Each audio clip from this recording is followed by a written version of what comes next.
Bonjour à toutes, bonjour à tous. Bienvenue pour cette nouvelle réaction à chaud.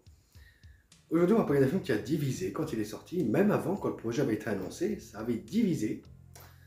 Il y en a qui croyaient, il y en a qui croyaient pas. Je faisais partie de ceux qui n'y croyaient pas. Donc on va voir si je me suis trompé ou pas. Aujourd'hui, il s'agira de Spiral, l'héritage de Saw. Réalisé par Darren Lynn Bousman, qui nous avait fait des très bons Saw 2, 3 et 4. Alors, le 1 était aussi génial, mais pour moi, les meilleurs restent le 2, 3 et 4. Je sais pas, il y avait quelque chose dans ces films qui m'ont happé. Peut-être le scénario qui était un petit peu plus étoffé, même si ça part un peu en couille à partir du 5 et 6. On va pas parler de Jigsaw ici parce que il sert à rien. Voilà. Avec Chris Rock qui a porté le projet à bout de bras, qui y a cru, qui est même au scénario, à la prod. Il a porté le projet pendant plus de 2 ans. Il a réussi à tourner le film. Il a réussi à le faire. On parle. Avec Samuel L. Jackson, Max Mangaya et Marisol Nichols. Alors, dans ce nouveau Saw, alors, est-ce qu'on peut l'appeler Saw? Je pense, oui. L'univers est là. Les sensations sont là. La réal est là. Le montage est là, même si le montage est un peu bizarre, mais on va en parler.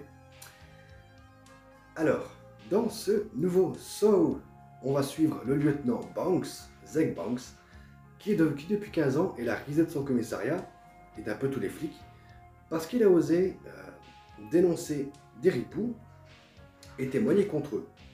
Alors, il est droit dans ses bottes, c'est un bon flic, mais il reste la risée de ses camarades, de ses collègues, et ça va se ressentir tout au long du film.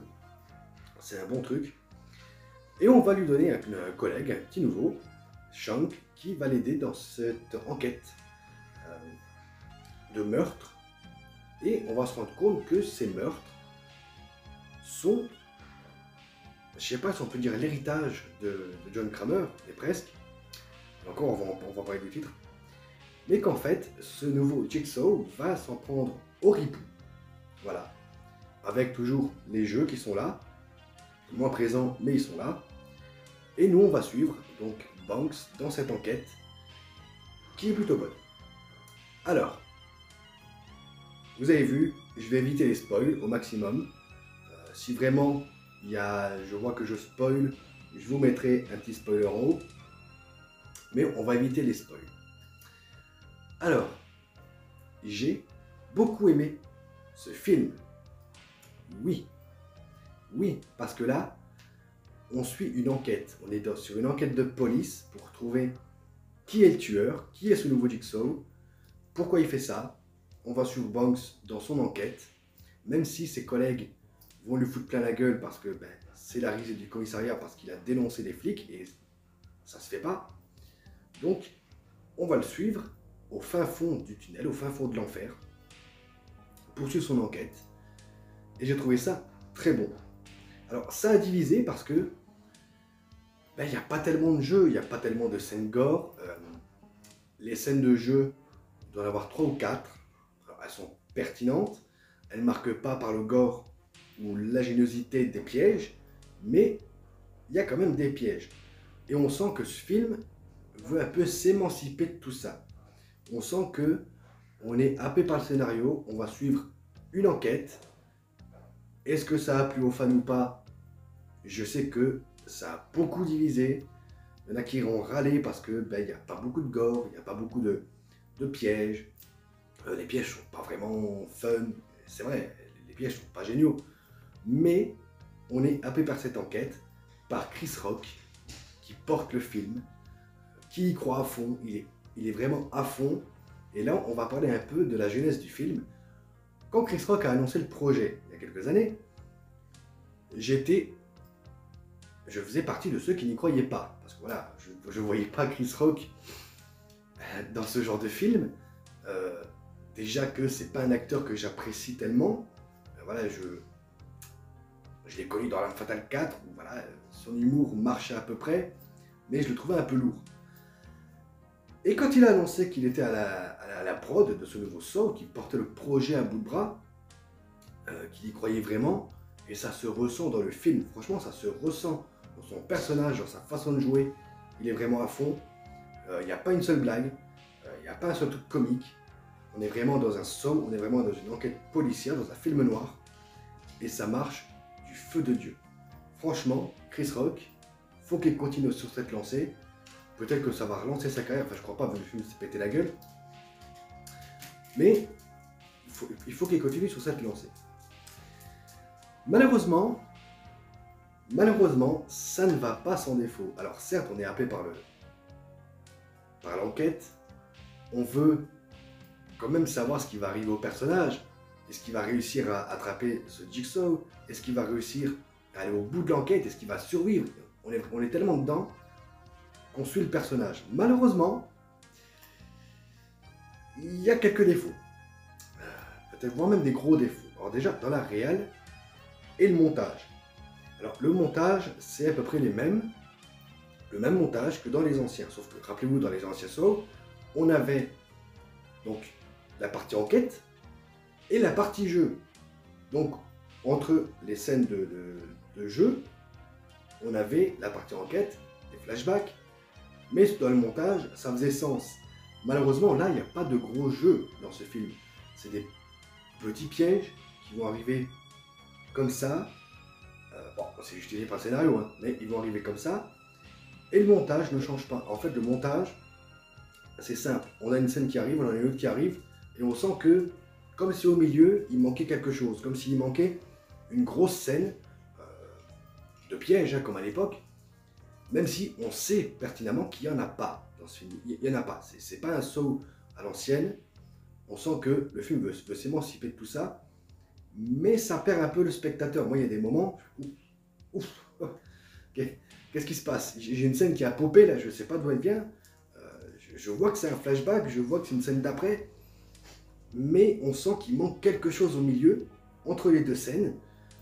Est-ce que c'est voulu? Est-ce que c'est fait exprès? Je ne sais pas. Mais voilà, il y a des moments, ça peut un peu perdre le spectateur.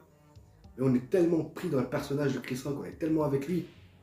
Même avec son père, donc le rôle de Samuel L. Jackson, on est tellement avec eux qu'on veut savoir ce qui leur arrive, on veut savoir s'il va aller jusqu'au bout de l'enquête, est-ce qu'il va réussir. En fait, ce film est grand pour ça. C'est hallucinant. Il arrive à nous happer, il arrive même à nous faire continuer le film, dire qu'en même temps, on sent que entre deux scènes, il manque quelque chose. Il y a quand même, on sent qu'il y a quelque chose qui manque. Ce gros défaut mis à part, un autre défaut, c'est le tueur. Le tueur, malheureusement, dès le départ, on commence un peu à deviner qui c'est, même si tout le long du film, on va essayer de nous dire, bon ben c'est lui, c'est toi, c'est même au bout d'un moment Chris Rock, le film va insister sur le fait que c'est peut-être lui, mais c'est lui, c'est toi, c'est machin, c'est... voilà, sauf que en plein milieu du film, dire que Chris Rock ne sait pas qui est le tueur, on a des scènes de flashback qui arrivent, et là, pouf, pouf, pouf, pouf, on comprend tout. On comprend qui est le tueur, on comprend ses motivations, avant même l'explication de la fin, parce que forcément à la fin, on a les explications, la motivation du tueur. Sauf que la fin ne marche pas parce que on a déjà tout compris. Et on a déjà tout compris avant même le personnage. Et ça, je vous avoue, pour moi, ça m'a un peu sorti du truc. Il aurait peut-être fallu qu'on apprenne qui est le tueur en même temps que le personnage, plutôt que, voilà, on se dise, ah, tiens, là, la scène là, ça m'a fait penser à ça, donc, c'est lui. Voilà, il y a plein de petits indices, jusqu'en plein milieu du film, où on nous met la scène de flashback, où là, pouf, on comprend tout. Voilà, c'est vraiment un gros défaut. Mais à part ça, franchement, le film marche quand même. Ça marche quand même, ça reste un bon petit divertissement. Malheureusement, le film s'est cassé la gueule. Je pense que déjà, à l'annonce du projet, quand on a dit que c'était Chris Rock qui portait le projet à bout de bras, qui avait le rôle principal, et que c'est pas forcément un rôle qu'on attendait, enfin plutôt un rôle dans lequel on l'attendait.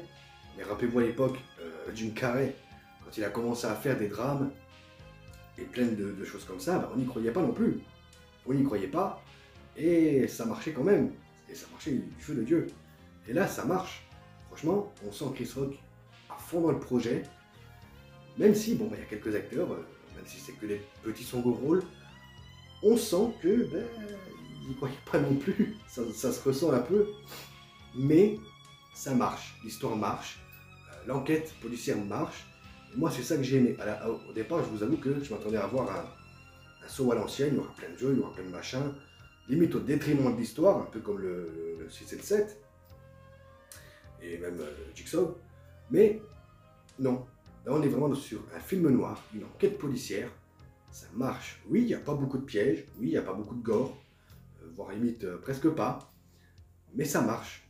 Ça marche. Il n'y a pas besoin de montrer des tonnes de pièges, des mains coupées, des ceci, des comme ça, pour que on soit happé par l'atmosphère. Moi, franchement, l'atmosphère, ça a marché.